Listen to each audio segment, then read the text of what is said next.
could happen as soon as the middle of next week.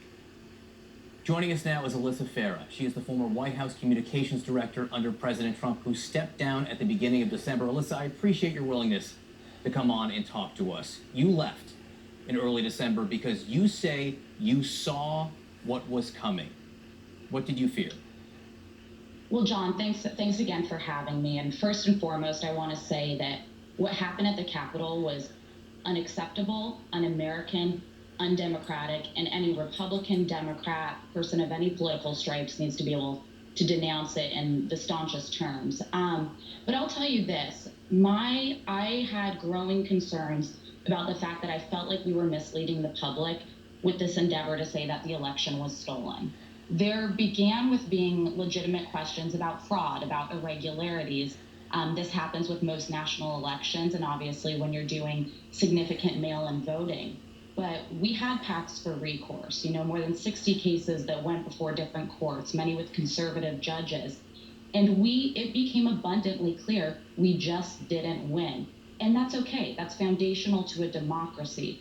But when you have the President of the United States not telling that to the 74 million people who voted for him, it does a tremendous disservice to them. And it worked up this frenzy and this sort of mob that we saw at the Capitol, and it's just unacceptable. You say the president and his advisors are directly responsible for what happened. Responsible for what? Well, first responsible for inciting this violence and this attack on such a symbolic part of our democracy, the United States Capitol. I mean, I served in the Capitol for the better portion of a decade. I walked those halls. They allowed this myth, this lie to take a life of its own, that the election might be overturned. And what the president could have done in the hours that unfolded, and this is what truly broke my heart, because he's a man that I served. I believe in America First policies. I believe in much of our policy agenda, but he could have used those hours to put out a forceful denunciation directly to the protesters to say, stand down. I'm asking you to dissipate, leave the Capitol, go home, vote, elect Republicans, but this is not what we stand for. And hours went by and lives were lost in the wake, and he didn't come out and forcefully say that. And that's unacceptable at any level. Capitol Police Officer Brian Sticknick is dead this morning, died overnight from his injuries suffered during the insurrection. How responsible is the president for that? It's first and foremost, it's heartbreaking. My heart goes out to his family. Again, as someone who served in the Capitol, just like at the White House, you become friends with the Secret Service. I knew many of the Capitol Police. They are good law enforcement officers who put their lives on the line to protect our nation's leaders. And it's awful. This all could have been avoided. That would be my message. But the other message I want to make sure that the American people understand, and like I said, the 74 million people who supported this president, we lost, but that is okay. Vote, get out and vote for Republicans if that's what you believe in. We can stand by the policies, but at this point, we cannot stand by the man. When the moment called for leadership, he did not do the right thing, and lives were lost because of it. Can I just ask you to be declarative about this? Will you say that the President of the United States, Donald J. Trump, lied to the American people? He did on the election, and people around him know better. We know that the results were not going to be overturned. We knew that it was a stunt to carry this on for days longer. And I have to commend my former boss, Vice President Pence, who is a man of conviction and just the highest level of integrity. He did what his constitutional duty was. He wasn't going to rewrite the Constitution to get the outcome that he wanted. So, Alysha, you quit the first week of December because you say it was then that you began to realize what might happen. And you do know that there are those asking this morning, what took you so long? What took you so long? And that's fair. And something I want to be clear about is I believed in the policy agenda and much of what we accomplished, and I'm proud of much of it. Creating the most inclusive economy in American history, record low Black unemployment, Hispanic unemployment, female unemployment. I'm somebody who believes in economic opportunity. And I was willing to serve. And I also believe anytime you're asked to serve your nation, you should seriously consider saying yes. But when I lost I knew I couldn't influence outcomes when this runaway train of the election was stolen, got wind underneath it. And that's when it was time for me to step down. I wasn't going to mislead people I love, people I care about were believing it. They were saying, no, Alyssa, I think he's still going to pull it off. And I would plead with people personally and privately, like, please no, he's not going to. We lost the election, and that is okay. That is what happens in a democracy. Politics is cyclical. But this was bound. If you tell people their vote was stolen, so foundational to who we are as a country, of course it's going to end in violence and in riots, and it's awful. Do you ask yourself what more you could have done and sooner to prevent this?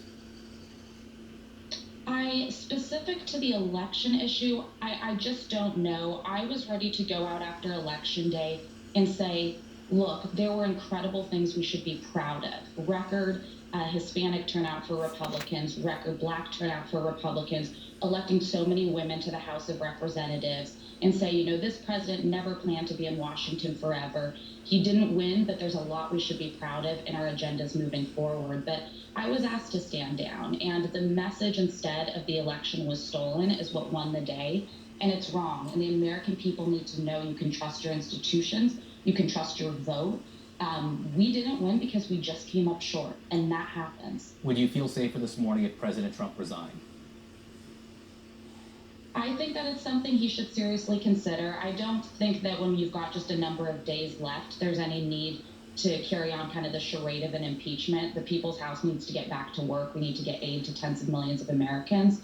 But I think Vice President Pence has stepped in as the real leader, getting the National Guard during this crisis that unfolded. And John, I would just say to you, you know, I've traveled all over the world, and I've spent time in democracies much more fragile than ours. And what I saw in the Capitol is not representative of who America is. Just to be clear, and it should never. You would feel safer today if President Trump resigned and Vice President Mike Pence took over? I would. Could you ever support Donald Trump again for election? I wouldn't. And just candidly, there is a lot that he did right. There is a lot in the America First policy agenda that Republicans should hang on to. I want us to keep those votes of the 74 million people. I want us to build on the good of Donald Trump. But in a moment that called for leadership, that called for compassion, that calls for quick judgment to save lives, he came up short. He didn't make the right call. To those who say to you, Alysha Farah, you're doing this now because you want a job somewhere after this.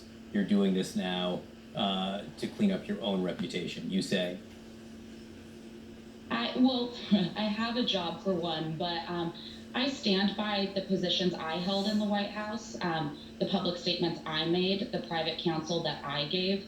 My belief was always it's better to be in the room and try to influence outcomes for the better than to cede that position of authority to somebody who may not have the best interest of the country at heart, who may not have my values and convictions. I consider myself proud of my service, but I understand that for many people, we are hurting because of the direction that this president has taken us. And to them, I would extend, it is time for us to rebuild as a party and as a country, to come together and to remember fundamentally, there is more that unites us as Americans than that divides us. Alysha Farah, as I said, I appreciate you coming on. I appreciate your willingness to talk to us, talk to the American people, and importantly, talk to the 74 million people who voted for Donald Trump. We appreciate your time. Thank you. So House Democrats